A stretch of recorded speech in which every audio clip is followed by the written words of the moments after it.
You are listening to Naturally Inspired Daily. Subscribe today at livenaturallyinspired.com. So let's get started with some information on saw palmetto. Maybe you've heard of that herb.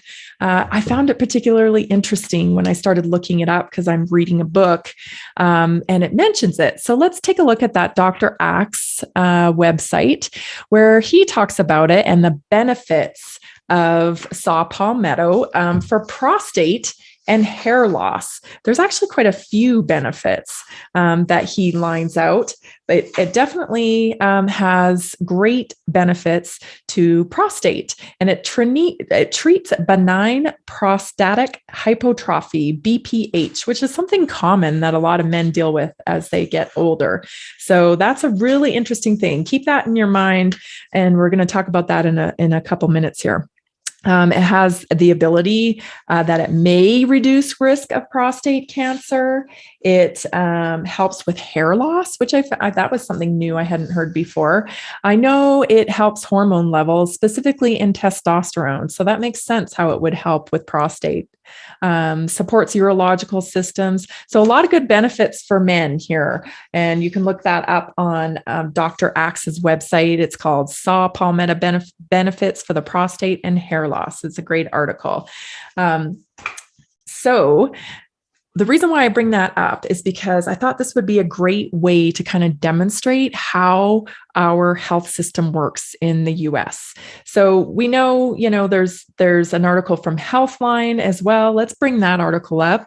And it talks about 5 benefits of using saw palmetto, which are similar to what Dr. Axe was talking about with the hair loss, prostate help.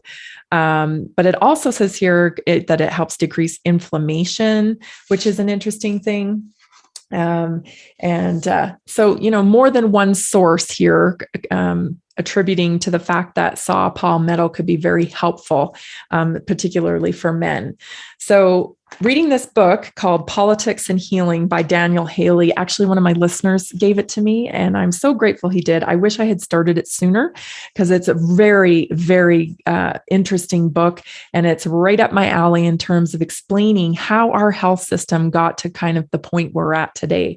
So here's a great example from an excerpt on page 5, actually. This is early on in chapter 1. This author describes, on January 15th, 1999, the U.S. District of Columbia Circuit Court of Appeals held that the FDA had violated the First Amendment of the Constitution by denying 4 health claims conveying information. The court also held that the FDA cannot constitutionally deny a health claim conveying information. But paying no attention to the Constitution or the court, on November 30th, 1999, the FDA denied a health claim concerning the herb saw palmetto's ability to reduce a swollen prostate, stating that it considered the claim to be one requiring the filing of a new drug application. Congressman Peter DeFazio wrote the FDA a stern letter protesting its unconstitutional acts. For the FDA, if you want to make a health claim, the solution is simple. Get in line, spend your $200 million plus, and in 10 years or so, perhaps you can do so.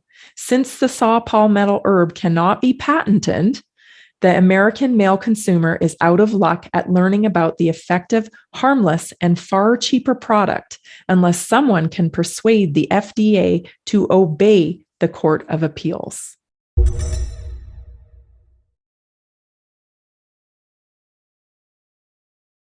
Find amazing interviews with people like David Icke, Max Egan, frontline doctors, and more at naturallyinspiredpodcast.com. Connect with me directly at tammycuthbertgarcia.com. Support our amazing team, help us defeat censorship, and become a subscriber for only $5 a month at livenaturallyinspired.com. Find me on all social media platforms at connectwithtammy.com.